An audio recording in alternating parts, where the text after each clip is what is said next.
right, thank you. Hi, good evening, everybody. Hi, Norma. Hi, Miss Jacket, Jennifer, Renee. How are you guys all doing? I hope you guys had a really great Thanksgiving. I had a really simple one.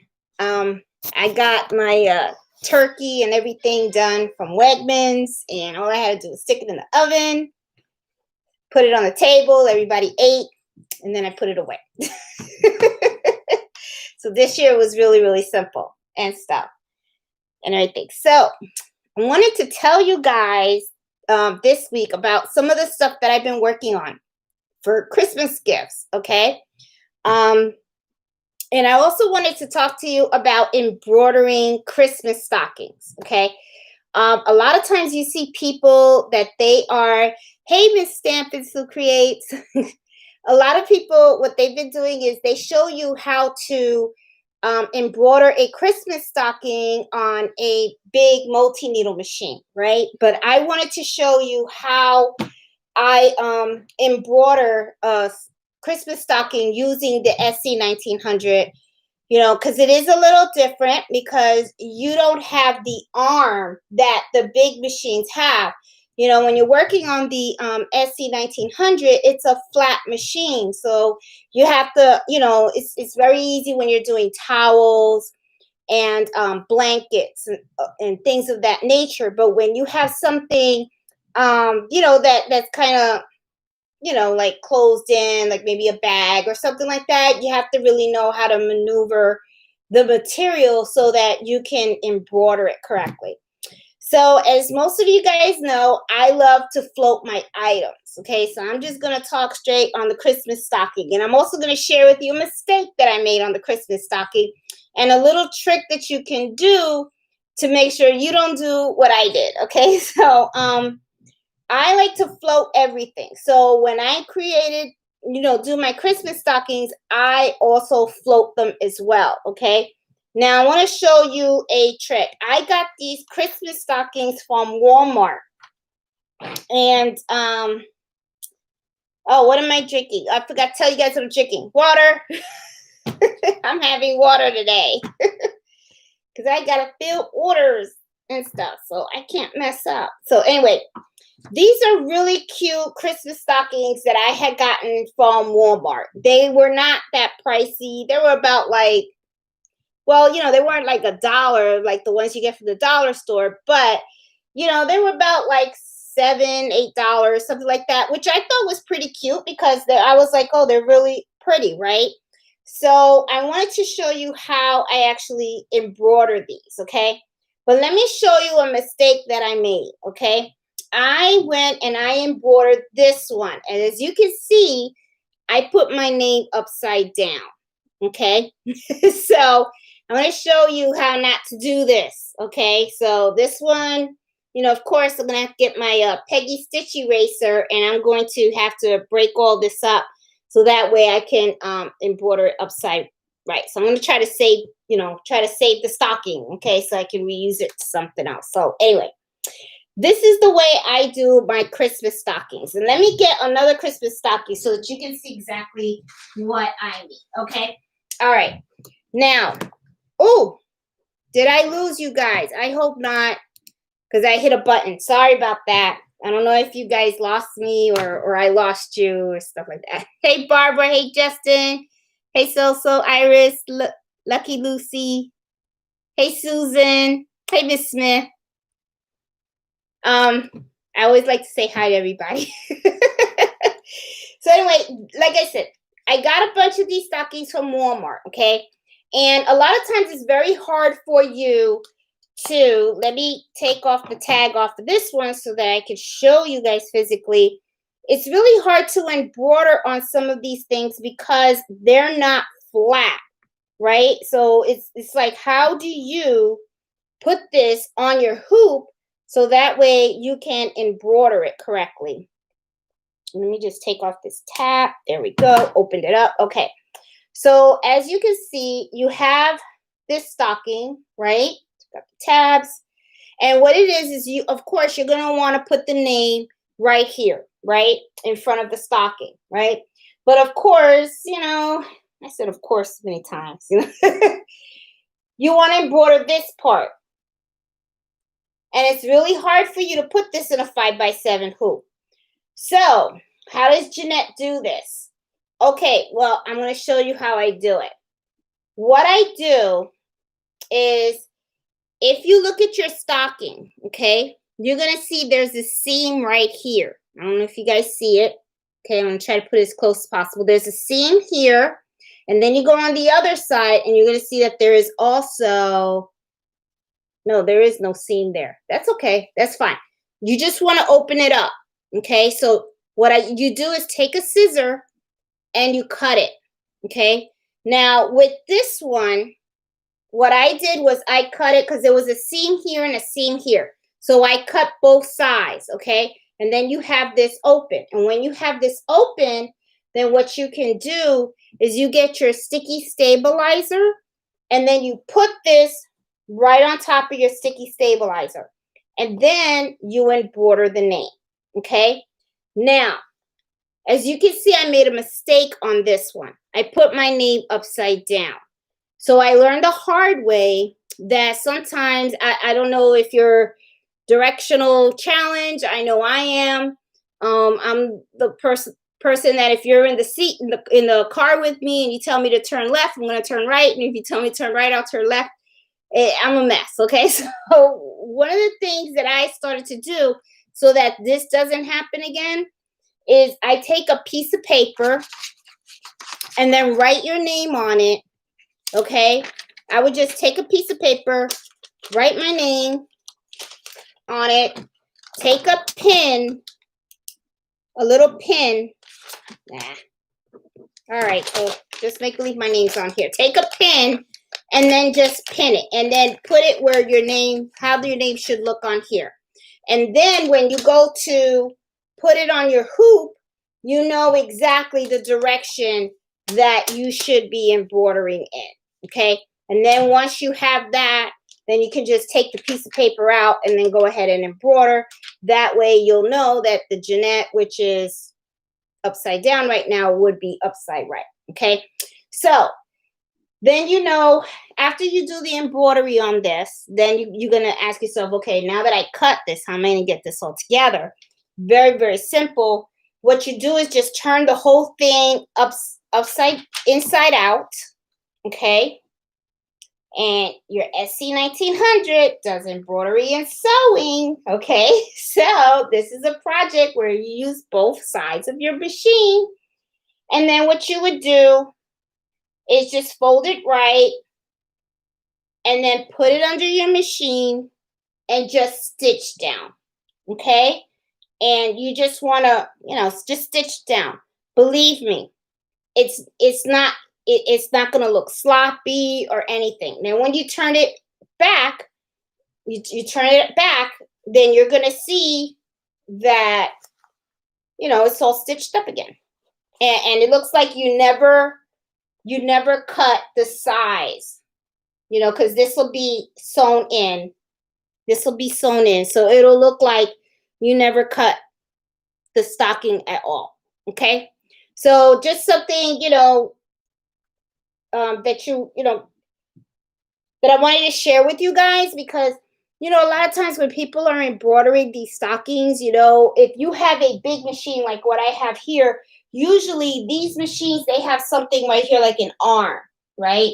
And I see it has the bright light, so you can't, there you go, I'll cover the bright. See, this is the arm right here, right? So usually what happens is they just take this and they put it right in the machine, and it's very easy for them to embroider because the arm goes right inside. And then, you know, they can just embroider this, right? But when you have the SC1900, which is, you know, the one behind me, it's like a flat bed, right? So if you have this, it's going to be really hard for you to hoop this because there's not a lot of room to stretch. And some of these stockings, they're not stretchy material. So the best way to do it is just cut it on the seam, okay? You open it up, because if you notice, once I cut this, it's going to be open. The same thing with this. Cut the seam here, even though it goes triangular. Once you have it cut, it's going to be a little more looser. And then you can just lay it down on your sticky stabilizer, and it's going to be a lot easier for you to embroider. So, just wanted to share that. But I really want you guys to really, if anything, to take away the little mistake that I made where I embroidered my name upside down. If you just take a piece of paper and you pin it, and you put the name the way it's supposed to be, and you just pin it, and then after you hoop it and you make sure the design is going the same direction that the name should be going, then take away the piece of paper and you'll be golden at every time. You won't make a Jeanette mistake, okay? So I'm going to have to try to figure out, because I want to save this stocking, because it is a cute stocking. It's really pretty, and it would be a shame if I have to throw it out and stuff. Or maybe I could just cut it and then maybe sew another trim on here or something. I'll make it work. I just don't like throwing out stuff like that. So anyway, just wanted to share that with you guys. Because I was doing stockings this weekend for a customer. They ordered 5, and it wasn't the Walmart ones that I got. She went and she bought her own stockings, and all I do is I just charged her for the embroidery of each of the stockings, and I just charged like $7 a stocking. And with her stockings, I had to do the same. I had to cut both sides in order to flatten it out. And I did them on my single needle. So, it was really easy to make. Also, when you're doing stockings, another thing that I wanted to mention to you guys, make sure you use topping, okay? Because depending on the stockings that you have, okay, like this stocking right here, there's not fuzz. It's just really, it's just straight material, okay? So if you just use topping, it's fine, okay? However, though, if you have a stocking that has the top like this, where it's like really fuzzy, then one of the things that you would want to do is do something like what I did with mining, and I'll put it up close. And as you can see, I added the knockdown stitches. The knockdown stitches is really, really nice because, as you can see, it kind of like puts the first layer down. It pushes down all this fabric, and then you're able to put your name on top of it. And then it's more permanent that way. It's never going to get buried in there. Now, one thing, you use a topping as well. However, the only thing that I say is, if you can't do the knockdown stitches, then I would try to double up on the topping. And the reason why I tell you this is because, if they were to push this in the wash, the top is water soluble, or I don't know if I said it right, soluble or soluble. It goes away. Okay. So when you go and you wash it, it goes away. Okay. So, when it goes away, then all of a sudden that layer that was lifting the stitch will is no longer there. So what might happen is that then the stitch can sink in. Okay. So it's just something for you to think about. Let me see. How do you add the knockdown stitches under the name? Hey, Renee. The way I did it is I did it using Embrilliance Essentials. It's under the utilities. Yes. Can you do knockdown stitches on the SC1900 on Embrilliance? Yes. Lucy, yes. Because what you do is you create the file in Embrilliance. Okay. I go into Embrilliance. I type my name the way I want it, and then I do the utility and I add the knockdown stitches. Once you have your file the way you want it with the knockdown stitches in your name, you save it. You don't have Embrilliance. Okay, Renee, you can get it free for if you what you do, go to embrilliance.com, and they do have a free version that you can use to try out. Okay. I don't know how else you could do it without using embroidery software, So Renee, if you don't want to download the free version of Embrilliance to add the knockdown stitches, then what I would do is try to double up on the topping. Okay, instead of just doing one sheet, try to do two. Do I have topping? I have it somewhere. But yeah, it's I was using soluble topic. Now I don't know where it is. Oh boy. Okay. Well, anyway, just just put two of the plastic, okay? And that will help and stuff. But just a little tip that I just wanted to share with you guys. And with the knockdown stitches, it's really important for you to use it if you have you really got to look at the material that you're embroidering on, like towels. If you have very heavy towels and the towels are very thick, and the stitches could sink into it. So if it's going to sink into it, that's really where the knockdown stitches should be added, because that really gives it secure.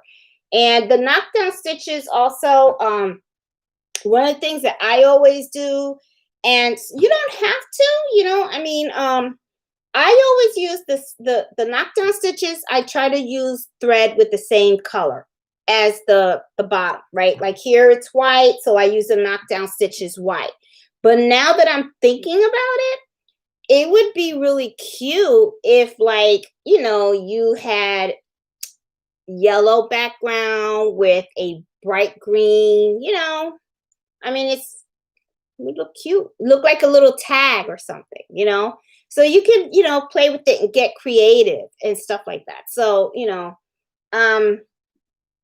this is just something I just wanted to share. And I really wanted to share with you guys how to do the stockings on our machine, because, that's the only thing that I find with the embroidery machine, is that it has that flat bed. So because it's flat, sometimes it becomes a little challenging, and you have to find little ways that you can just maneuver around to try to get certain items embroidered, like these, okay, and stuff. So I also wanted to share with you, these you have no problem doing on your SC1900, is towels and stuff. I've been making a lot of these. This is a new design that I got. I bought this design from, this is really cute. I like the cup with the snowman, it's like little cocoa thing. Here, let me hold it. This is really, really cute. I love the way it's stitched out, really rich looking. When I downloaded the file, I did not like the colors that originally came with the file. So when I was in the software, all I did was I just changed the colors up a little bit, because it had like the cup like a dark brown. So I kind of like wanted it a little lighter, because I felt like, just made the cup look better. So, and then all I did was I just added the wording, and then I just wanted to do something very genetic, so that, if someone wanted to buy it, it didn't have the name or anything. And, I just thought this was really, really cute. This is really easy to make on your machine. All you got to do is float it and stuff, so, it's pretty cool. I liked it and stuff. So, what I've been doing is, trying to make more towels, because towels are so easy to make on the machine and stuff. So I've been trying to do the towels. I've been trying to do the stockings. And I've also been messing around with the sublimation printer. I went online and I bought these cups. And I really don't know how this is going to come out. I'm going to be honest with you. I've had some luck with the sublimation, and then in other things, I haven't been very, very lucky. This is not hard to do, the sublimation, but it's just getting the design and actually applying the design is kind of like, I burned a couple of these. Well, not these, but the skinny tumblers and stuff. You put them in a conventional oven. if you don't have the right temperature and you don't leave it in there for the right amount of time, you end up burning them. Okay, so I have a friend that went and he wanted to order 10, and unfortunately I burned like 3. So he has about 7. So because I was like, I'm not ordering anymore. So it's just not my thing. Now I got these they're like wine tumblers, and I want to give these out as gifts to some of my friends. So I'm trying to come up with like a cute design to put in the front and then maybe put their names in the back.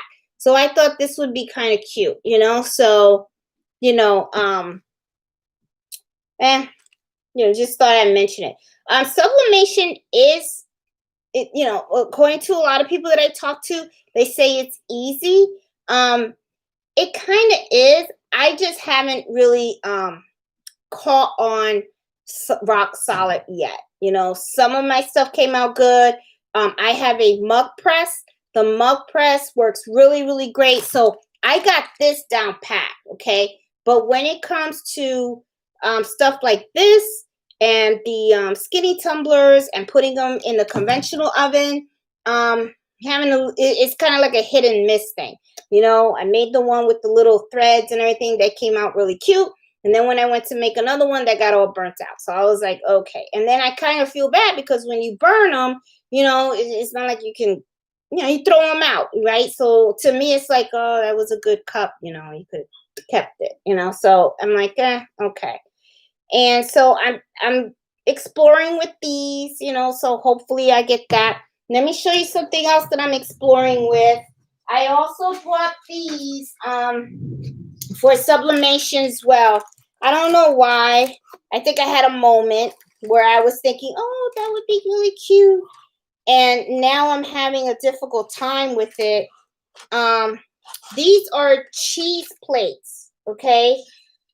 So they give you these, and then it has like the little sticky things that you put at the bottom. Supposedly a lot of people, like, they take family photographs and stuff like that. They print it out on the sawgrass. And what they do is they put this on the heat press, right, that I have back here. I have not tried it yet because I tried to do a design. I wanted to do like a buffalo print, fabric design, and then put like the woods and stuff. But it didn't come out really good, the printout. So I was kind of like, okay. And I keep hearing about how to heat this. They say you got to use very, very light pressure because this is glass and this could break. So I was kind of like, ooh, okay. And I think I went and I bought like 10 of them. So I'm I'm hoping that I can figure out what to do with these. Hopefully I can figure it out on how to do it. And then I figured I could just send these out to my family as gifts and stuff. So I thought maybe they would like that and stuff. I also wanted to talk to you, going back on the sewing part, on Facebook, the Facebook group that I have, which is Embroidery Happy Hour Adventures. One of the ladies was talking to me, about the organ needles. And a couple of other folks commented and said they're having trouble with those organ needles as well.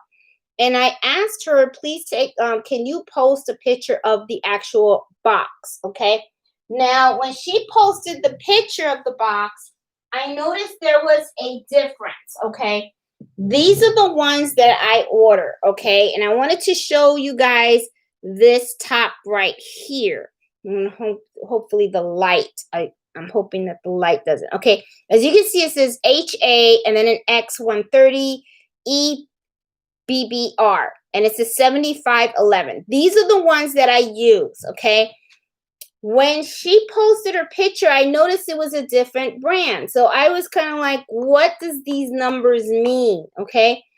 I went to their website and they do have different meanings. All right. And I think those, for some reason, they were tactanian, but then I read these are the same too. I don't know. I am still kind of fuzzy on what the differences are between these numbers and stuff like that. But I wanted to share with you guys that these are the ones that I do use, okay? Which is the HA130 BBR, okay? Because, and I got them from All Stitch. They do sell this one on Amazon too, but you just have to make sure that you're searching for the right needle, the organ needle with this. Now, these are the needles that I use on both my machines. I use these on the PR 670E, and I also use it on the SC 1900, and they work fine. You know, make sure that you have the ones that have the flat shank, okay? You know, I always get a box of 100.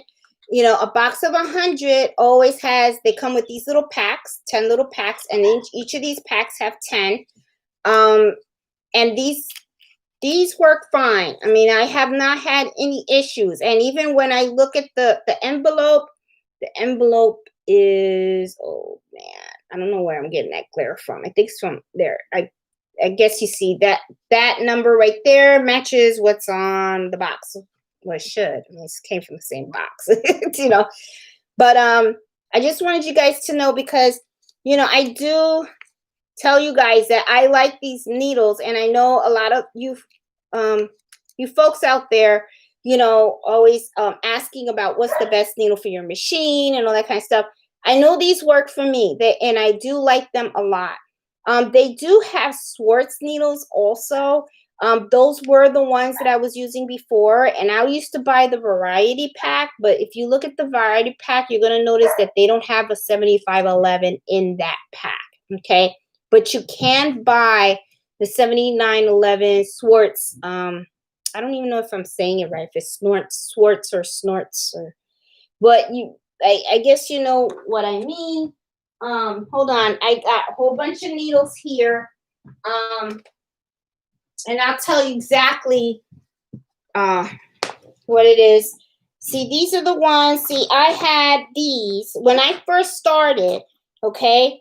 You know, because I'm learning, you know, I was learning just like you guys are. You know, I was getting these, which is the, oh, I think I have a glare. It says Snorts or Switz. I think, there you go. Maria wrote it down. Yes, those needles. Okay. I was buying these, and I was buying the universal pack. Okay. But if you look at the universal pack, it has the 7010s, it has the 8012s, and the 9014. So to embroider, you're supposed to use a size 7511, or it's recommended that you use a 7511, right? Now, that company does have its own needles of 7511 too, and I bought those also, okay? Now, if you were to ask me why did I switch over to organ needles? Well, the problem that, and it's, well, is it a problem? Well, what happened was I was using these, okay? And then I was trying to embroider on Gildan shirts. Okay, I like the Gildan shirts that I get from Michaels. You know, they're inexpensive, and you know, I just don't really go out looking for very expensive shirts to embroider on, right? So I go and I get the Gildan shirts from Michaels. But one of the things that I noticed was I was getting a lot of puckering, and I was getting, you know, it was just, it wasn't looking that good. Right. So there was a lady that she posted on Facebook that she shied away from these needles, and then she started using the organ needles. And because people were asking her, what needles are you using? Because all the designs that she was posting really looked flawless. They didn't have a lot of puckering and stuff like that. So she's the one that mentioned I use the organ needles, the ballpoint ones. So I started to read up on ballpoint, and what I ended up finding out was that ballpoint needles, because it has, you know, they're all sharp, but the thing is that the ballpoint needles have some kind of a rounded edge, right? So because it's kind of rounded when it's sewing, it's not poking at the fabric. It's actually kind of like gliding inside the fabric. It's not really like, it's not too harsh on your material. So I'm assuming that that's why you don't get as much puckering, um, as I'm assuming. That's what I'm thinking. I mean, because I have heard that sometimes puckering happens also for design. The more dense a design is, sometimes you can have more puckering and stuff like that. So, but her stuff looks really good. And when she mentioned the ballpoint, I figured, well, let me give that a shot, you know? And I'm gonna be honest, that has really helped me a lot. I really like the way that my machine works when it's using these needles. I feel that the designs come out really, really nice and clean. I mean, as you can see, well, here, this isn't a shirt, this is a towel. But, you know, if you look at the coffee cup of this, you know, of this design, I mean, it really, really looks great. And, you know, I should probably do a test and see how would this look on using one needle versus the organ needles and stuff. But I really like the way this came out. I mean, it came out really, really pretty and solid. So, you know, to me, it's just I when I tried it, I liked it. So you know, I went and I just bought a one pack. You know, I started with like 10 and stuff. And I ended up liking really do like the needles. So I just went on allstitch.com and I bought like 4 boxes of 100. You know, like I said, when I usually buy my stuff, I kind of like go a little overboard on it, you know. But the thing is, it's because I never want to run out. Just like when I get stabilizer, I don't just go and get one pack. I'll get 2 or 3 because that way I know I have plenty. And you know, whatever project I'm working on, I don't. If a roll finishes, I don't have to worry about it. I just run in my closet and I'll grab the other roll and stuff. So I just do the same thing with the needles. Like today I spent the whole day changing. You know, well, not the whole day, but you know, I changed my needles today. Okay, it doesn't take a whole day to change needles because I only had like 7 needles to change. I got 6 here and 1 there. So I mean, you guys know what I mean. Okay, so anyway, but I just wanted to clarify the you know, because that was important when I saw that she had another. It was another number, and I was like, oh shoot, I didn't realize that. So I was like, well, let me share the number that I have been using because I know this one works. Okay. And I think the issue she was having was threading her needle. I think that's one of the things that she had posted there is that she was using this the organ the needles that she had bought. They were organ needles too, but it's just that they weren't threading and stuff correctly. So, you know, that's just something that you know that she mentioned and stuff. So okay, so let me see, do we have any other questions out there? Great, I don't have any software. Miss Ross, don't get upset. Oh, go to embrilliance.com. You can download it for free. They have like a free version and you can use that one. Okay. And stuff. And to be honest, I mean, you're gonna need software, but take your time and stuff. And just because you don't have software doesn't mean you can't do anything either. Because you can always just go to the websites, you can always download the designs, and you can, you know, stitch out the designs that you download and all that kind of stuff. So, you know, stop it with the smiley, with the sad face. Okay. You'll be all right. Okay. Hey, Iris, can you use the software with Mac or Windows? Yes, you can use, and Brilliance does work on Windows and the Mac.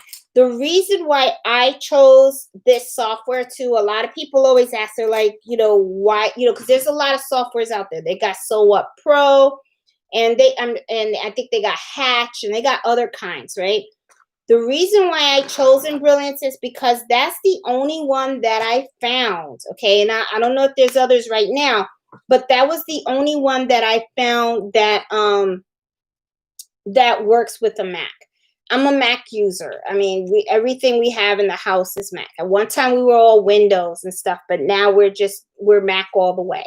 So you know, when you look at the other software, it's like, you had to run it on Windows, and we didn't have that. So, but I looked into Embrilliance, and then there's a lot of support for Embrilliance. Also, if you go on YouTube and you try to do a search on Embrilliance and how to do certain things, there's so much help out there. So I just felt like that was a really good choice, and I'm kind of glad that I did go that route, because it is a simple software to use and stuff. I'm still learning too. There's a lot to it, but it really isn't that hard. So it was something that that I like and stuff.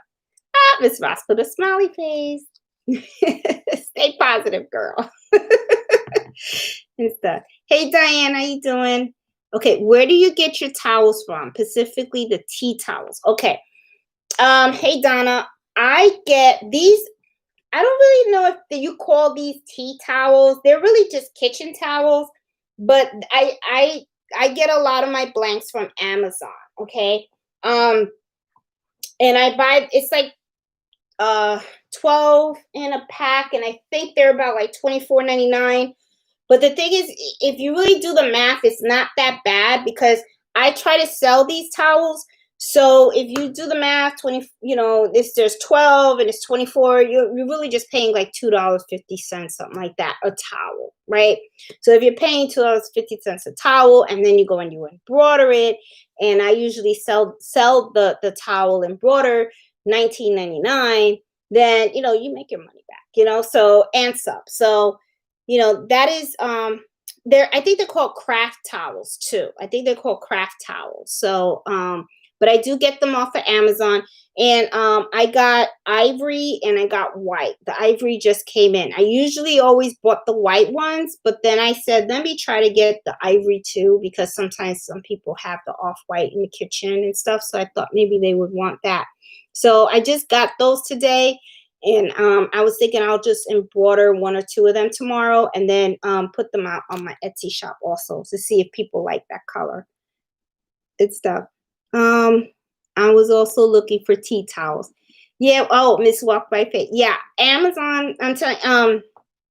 It's craft towels. Look for craft towels, and if you can't find it, let me know. And I'll post it on the Facebook group. And stuff. And if you guys aren't part of the Facebook group, it's Happy Embroidery Hour Adventures. Is it Happy Embroidery? Embroidery Happy Hour Adventures. That's where it is.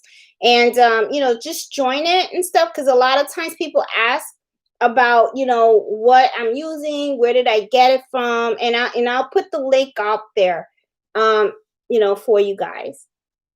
Let me see.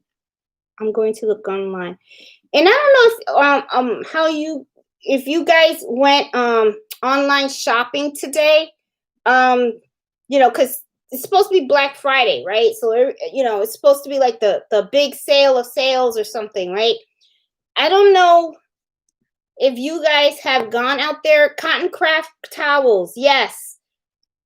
And yes, Miss Ross got it. She put it on there. Those are the ones that I use, the cotton craft towels. She got it on Amazon. Oh, what was I saying? Oh yeah. I was kind of excited. I was thinking that this happy hour we could talk about all the great sales that we saw on embroidery files, on embroidery supplies, and all that stuff. So I don't know about you guys, but I was up early this morning, ready to, hit those sales.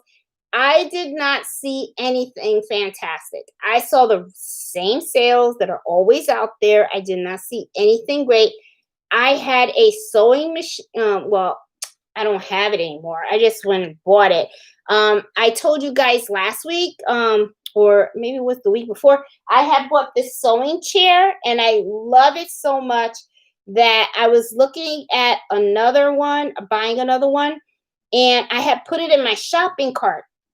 And I was hoping that, Black Friday, they, your idea, by the way, Miss Woods. Miss Ross, you're funny. So I wanted to get another one because I got this chair. It's kind of clunky and all that kind of stuff. So, and I really like that chair. It doesn't take a lot of space. It's really cute, and they have one with like a sewing. It had like sewing machine material, really really cute.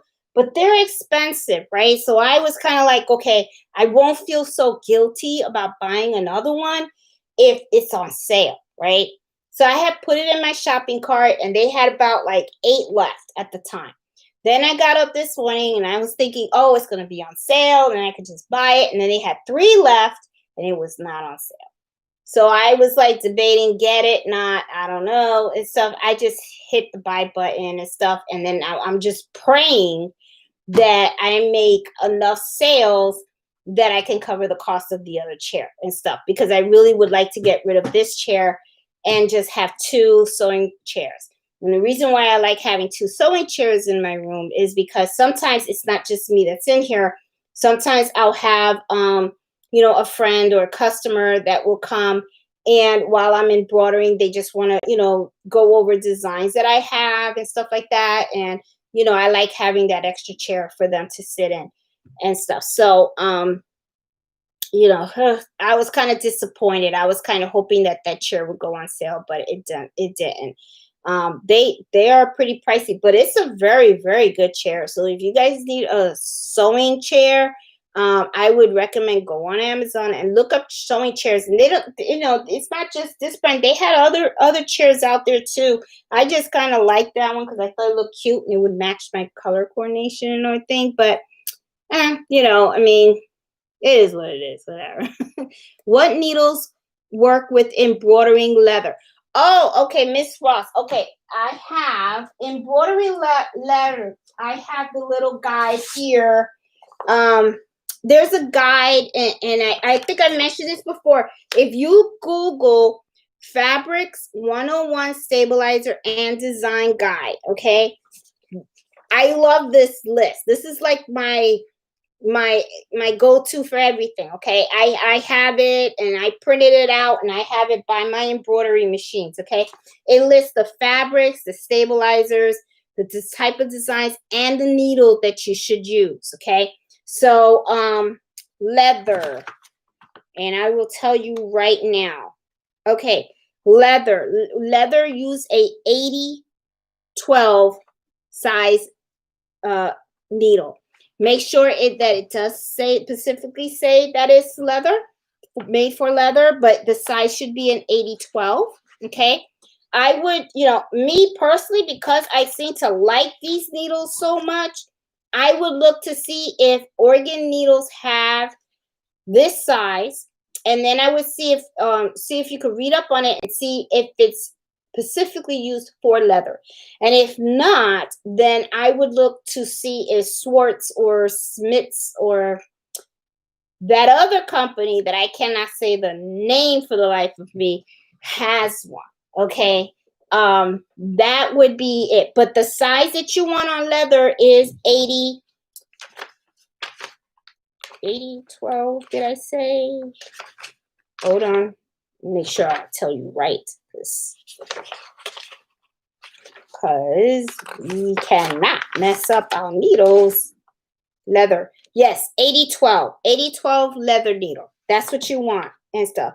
Don't use the 75-11 because you could break the needle. And remember too, when you're embroidering on leather, the room for mistakes in leather is very very few. Now I don't mean to get you nervous. Don't get nervous. Go in there with confidence, okay? But this is what I would do if I were you. I would take a piece of felt, okay? I mentioned this in other videos that this is what I use whenever I am sampling a new design, okay? Go buy felt. Felt is very inexpensive. They're about like 30 cents a sheet, okay? Go to Michael's or Joann's or whatever.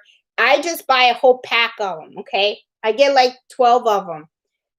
I would stitch out the design first on the felt to make sure that the design is fine. Then I would take the leather and I would make sure that you have the right needle in there, the 80-12, and then I would stitch it out on there.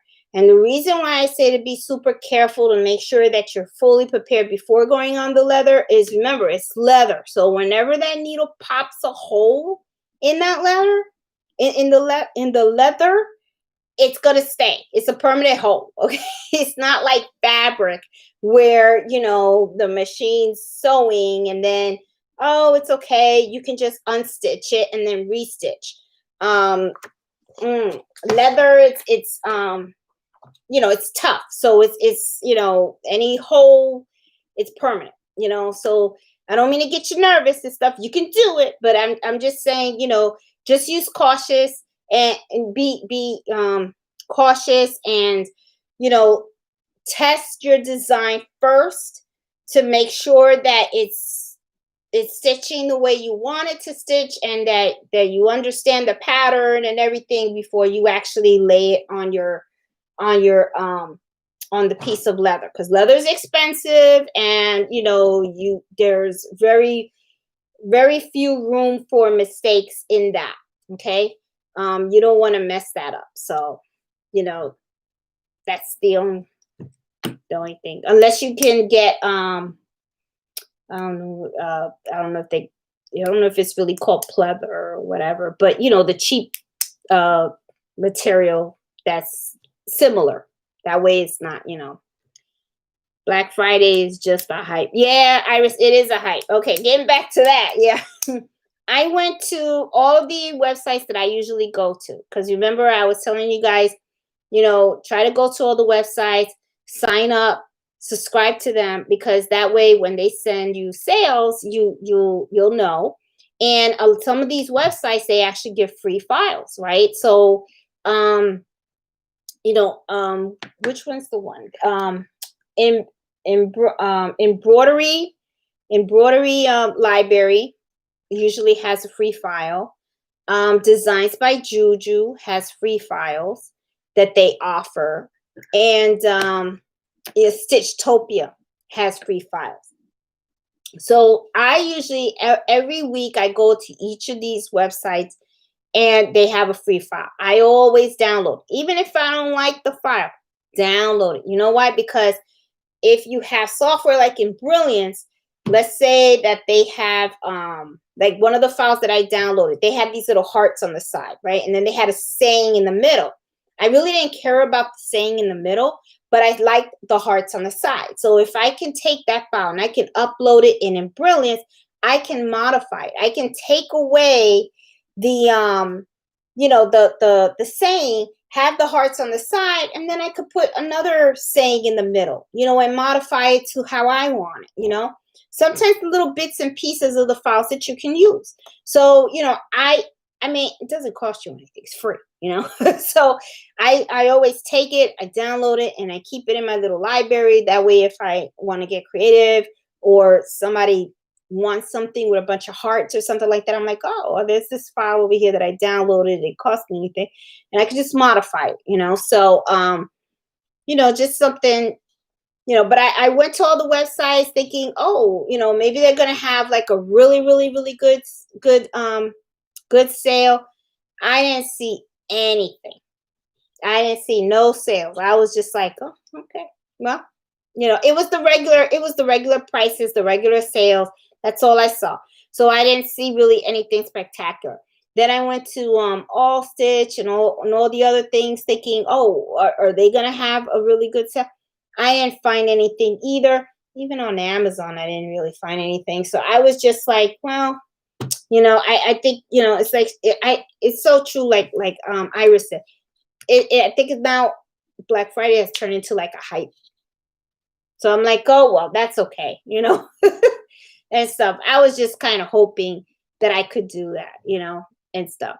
Okay, let me see. I think I saw Lucky Lucy. How often do you change your needles? Okay, changing your needles. When I first started sewing, I wasn't changing my needle at all. But then next thing you know, my machine started making a noise like knocking, right? You could hear it knocking. And what it is that your needle has become dull. Okay.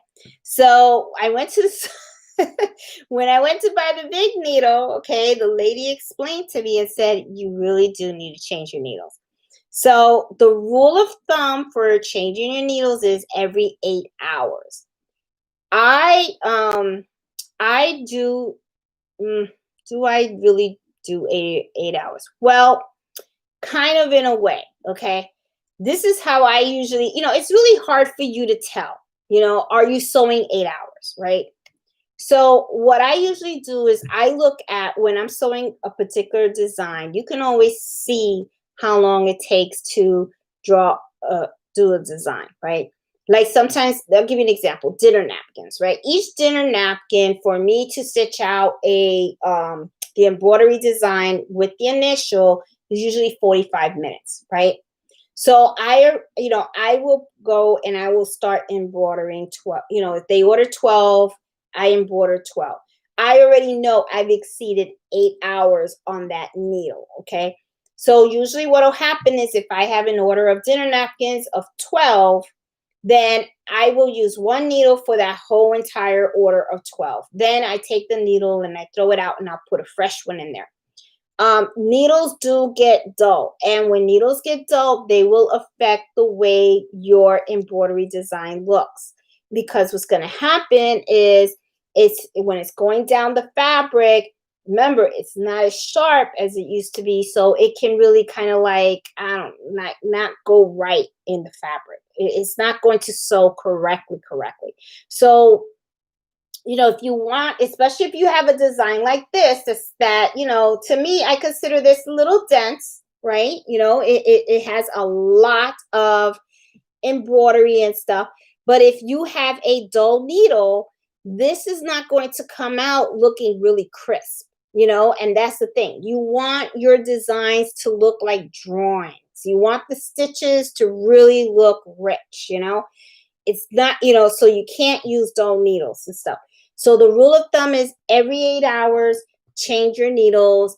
That's why, when, you can just go and buy a pack of 10, but to me, you're going to be changing needles a lot. You're going to change them because they get dull, or you're going to change them because they break. So to me, it's, just go ahead, suck it up, and just buy 100 pack, and this should last you a while. Okay, because remember, you just have a single needle. So if you have, the SC 1900, which is just one needle, I mean that this should last you a very, very, very long time. I mean, these last me a long time, and I got 7 needles. So and I'm still on one box. So, and I think I bought 4 of these, 400s of the needles. So I should be good for a long, long time. So, but that's the rule of thumb. The rule of thumb is every 8 hours and stuff. Let me see. Oh, let me see. I'm skipping out. Okay. Hey, Sarah. Oh, thank you. I had a great Thanksgiving. Hey, Justine. Let's see. Hey, Robin. Hey, Sarah. I want to see if I want to make sure I got all your questions and stuff. Let me see. Oh, I lost my spot. Started looking up Spanish sayings to put on my towels. Yeah, Iris. I mean, I'm telling you, it's a market out there for it, because not a lot. There's so many kitchen towels. And a lot of them are in English, which is okay. But this is another thing too. I don't know if any of you guys out there speak other languages and stuff like that, but you guys have this machine. You guys can customize it. You can put French, Spanish, Creole, whatever, because it's unique. It's not something that is out there to really buy. So just think about it. Can you repeat the numbers on the box of your organ needles? Hey, Renee. Yeah. Okay. The numbers, as a matter of fact, I can even type it in there too. The organ needles that I get, it's HAX 130 EBBR. And I just posted that in the chat room for you guys, okay? But this is the size that I get and stuff. So, they do sell these on Amazon, and they do sell them in allstitch.com. I bought mine from allstitch.com, but I did do a search on Amazon, and they do have this size too. But you just got to make sure that, you're getting the right needle, okay? Because a lot of people were saying that they had bought a different number and they were having problems with the threading, okay, of the needle. Excuse me. Okay. And let me see. Kind of disappointed. Okay. I was looking at starting. Hey, Tiffany. I'm looking to start sewing and embroidering. Do you think the SC90 is a good machine to start? Yes, Tiffany, absolutely. And I'm gonna tell you why. What I like about Tiffany, I'll tell you real quick how I started with all my machines. Okay, the first machine that I got was the Brother HC 1850, and it was just a plain sewing machine. Okay, from that, it was like $185 because I didn't know if this was something that I wanted to do. But I actually did like it. And then what I ended up finding out is that they have other sewing machines out there with more functionality.